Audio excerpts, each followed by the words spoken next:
यूं दी हमें आजाद की दुनिया हुई हैरान। आजाद है ए कायद आज़म तेरा हुस्न है हुस्न।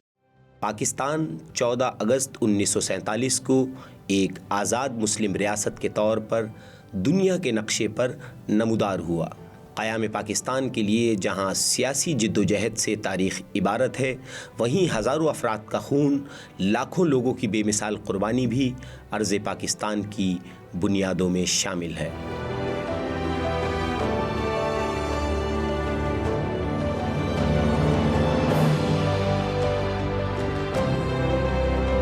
बर्र सग़ीर पर अंग्रेज़ों के गासिबाना साम्राज्यी कब्ज़े के ख़िलाफ़ मुसलमाना ने हिंद ने बेशुमार तहरीकें चलाईं, लेकिन कायद आज़म मोहम्मद अली जिन्ना की वलवला अंगेज़ क़यादत में पाकिस्तान के क़याम का ख्वाब शर्मिंदा ताबीर हुआ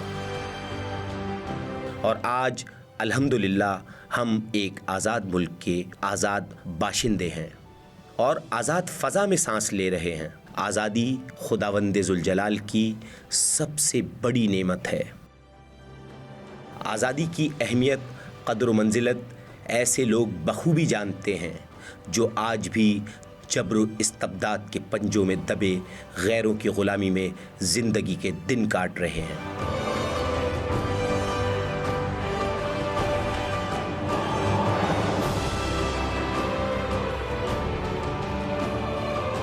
क़याम पाकिस्तान के अहम अग़राज़ व मक़ासिद ये थे कि एक अलहदा इस्लामी ममलिकत के क़याम का ख्वाब और आज़ादी की ख्वाहिश, इस्लामी मुआशरे के ख्वाब की ताबीर, उसके क़याम की सूरत हासिल करना, अल्लाह ताला की हाकमियत आला का ऐलान, एक ऐसे इस्लामी जमहूरी निज़ाम का निफाज जिसमें सबके हुकूक यकसां हों, दो कौमी नज़रिए की अहमियत और उसका तहफ़्फ़ुज़, उर्दू ज़बान की तरवीज व बक़ा और तरक्की, इस्लामी तहज़ीब व तमद्दुन की तरक्की, मुसलमानों की मुकम्मल मजहबी आज़ादी, मुसलमानों की समाजी व माशी बेहतरी, मुसलमानों की सियासी व माशरती तरक्की, हिंदुओं के तासुब और कांग्रेस के तसल्लुत से निजात, राम राज के तासुबी नारों और अंग्रेज़ों की ग़ुलामी से निजात, अमन व अमान की फ़ज़ा का क़याम, इस्लाम का मजबूत नज़रियाती क़िला, मिल्ली व कौमी यगानिगत और इत्तिहाद बैनुल मुस्लिमीन यानी मुस्लिम उम्मा की मजबूती और एक मुकम्मल आज़ाद इस्लामी रियासत के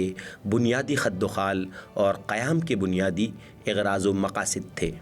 दो कौमी नज़रिया, क़याम पाकिस्तान के लिए बर्पा होने वाली ज़बरदस्त तहरीक आज़ादी मुसलमाना ने बर्र सग़ीर की कौमी व मिली शनाख्त और मजहबी तहज़ीब व सक़ाफ़त के तहफ़्फ़ुज़ व हुकूक़ की वो तारीख़ साज जहद मुसलसल थी जिसके बुनियादी मक़ासिद मुसलमानों के हुकूक़ का तहफ़्फ़ुज़ और बहैसियत कौम अपनी शनाख्त को मनवाना था, जिसके लिए मुसलमानों की एक अलहदा ममलिकत का क़याम नागुज़ीर था।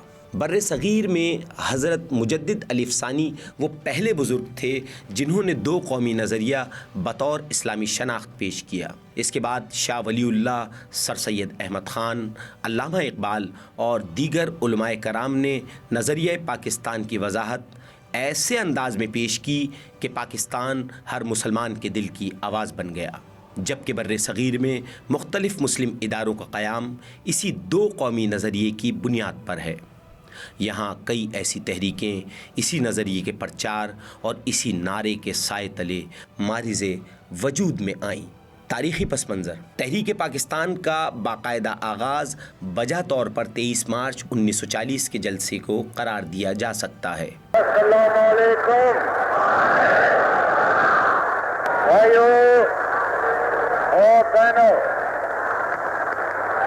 पाकिस्तान हासिल करने के लिए हमने बहुत कुर्बानी की है, लेकिन इसकी असल इब्तिदा उस वक्त हुई जब हिंदुस्तान के मुसलमानों ने कांग्रेस को खैरबाद कहा और अपनी राहें जुदा कर लीं।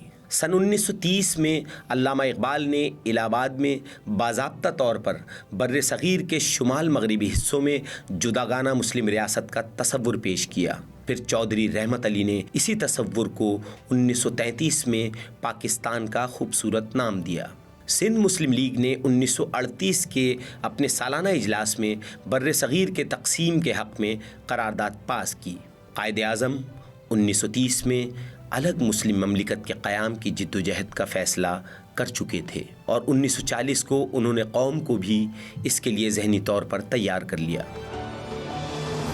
23 مارچ 1940 کو لاہور میں ایک قرارداد منظور کی گئی جس کے مطابق مسلمانان ہند انگریزوں سے آزادی کے علاوہ ہندوؤں سے بھی ایک علیحدہ ریاست چاہتے تھے، جبکہ بانی پاکستان قائد اعظم محمد علی جناح نے قرارداد لاہور کے صدارتی خطبے میں اسلام اور ہندو مت کو دو مختلف معاشرتی نظام قرار دیا۔ پاکستان کا قیام۔ ہندوستان کی سرزمین پر صدیوں مسلمانوں کی حکومت رہی، جبکہ ہندو مسلمان بادشاہوں کے رعایا بنے رہے۔ تاہم ہندوستان پر انگریزوں کے قبضے کے بعد ہندوؤں نے انگریزوں سے قربت حاصل کر لی، لیکن انگریزوں نے چونکہ مسلمانوں سے اقتدار چھینا تھا تو اس پر رد عمل بھی لازمی تھا۔ اس لیے ہندوستان کے مسلمانوں نے انگریزوں کے ساتھ ساتھ ہندوؤں سے الگ ریاست کے قیام کا اعادہ کیا، کیونکہ مسلمانوں کو صرف حکومت سے ہی محروم نہیں کیا گیا بلکہ وسائل کے اعتبار سے بھی بہت کمزور کر دیا گیا۔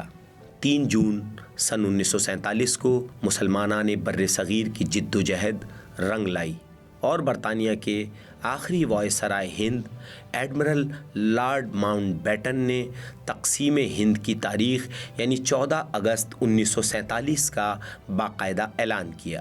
لارڈ ماؤنٹ بیٹن کے اعلان کے بعد قائد اعظم محمد علی جناح نے ریڈیو پر تقریر کی۔